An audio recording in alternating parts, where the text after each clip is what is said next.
அடிக்கிற வெயிலுக்கு ஃபேனை போட்டு உட்காரலான்னு ஆன் பண்ணிவிட்டு போய் சோஃபாவில் உட்காரலான்னு பார்த்தா சரியான வெயில், நம்மளால் முடியலைங்க. சரி காற்றாவது வாங்கி போனால் அப்பவும் வேர்க்குது.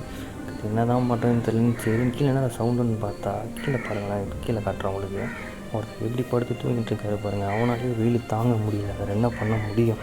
சரி அப்படின்னு பார்த்தா நம்ம வீட்டில் புதுசாக ஒன்று பண்ணியிருக்காங்க பாருங்கள். ஈர துணியை ஃபுல்லாக கேட்டில் எல்லா இடத்துலையுமே பார்த்தீங்கன்னா ஃபுல்லாக கட்டி வச்சுருக்காங்க. சரி அப்போயாவது நம்ம வீட்டுக்குள்ளே சில்லுன்னு ஆகும்னு சொல்லிட்டு ஃபுல்லாக எப்போவுமே காக்கா வந்து நம்ம வீட்டு பக்கத்தில் நிற்கும். பிகாஸ் பார்த்தீங்கன்னா தண்ணி வைப்போம். இன்றைக்கும் பார்த்தீங்கன்னா அதே மாதிரி மகள் எடுத்துகிட்டு போய் தண்ணி வைக்கலான்னு வச்சேன்.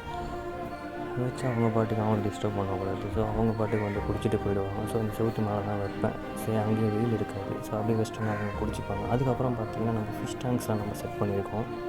ஸோ ஃபிஷ் டேங்க்கான வாட்டர்லாம் எப்படி இருக்குதுன்னு செக் பண்ணேன். பிகாஸ் வெயிலுக்கு அது சூடாக இருந்தன மீன் நிறைய செத்து போகும். ஆல்மோஸ்ட் கொஞ்சம் நேரத்துக்கு முன்னாடி நிறைய செத்து போச்சு. எல்லாமே பார்த்திங்கன்னா ஓரளவுக்கு நார்மலாக இருந்தது. இப்போ வந்து அந்த கிளாஸ் டேங்க் இருக்குல்ல, அதில் பார்த்தீங்கன்னா கொஞ்சம் சூடாக இருக்குது. அதனால் பார்த்தீங்கன்னா மேலே வந்து ஒரு ஷீட்டு மாதிரி ஒரு பிளாஸ்டிக் அட்டை மாதிரி வச்சு மூடிட்டேன். ஏன்னா அதுக்கப்புறம் கொஞ்சம் வெயில் கம்மியாகும். ஸோ அந்த தொட்டியும் க்ளீன் பண்ணணும். இது நம்மளோட பெரிய டேங்க்கு. ஸோ இதில் ஃபுல்லாக கப்பீஸ் இருக்குது. அதே மாதிரி ஃப்ளவரானும் நம்ம வச்சுருக்கோம். பாருங்கள் இப்போ எப்படி நம்ம கையை வந்து கடிக்க வருவோம்னு பாருங்கள். செம சட்டை பிடிச்ச மாதிரி. இது வந்து ஒரு ஃபீமேல். இது சத்தியமாக இருக்கிற வெயில சத்தியமாக தாங்க முடியலைங்க. நீங்களும் இப்படி தான் கஷ்டப்படுறீங்கன்னா கமெண்ட்டில் சொல்லுங்கள்.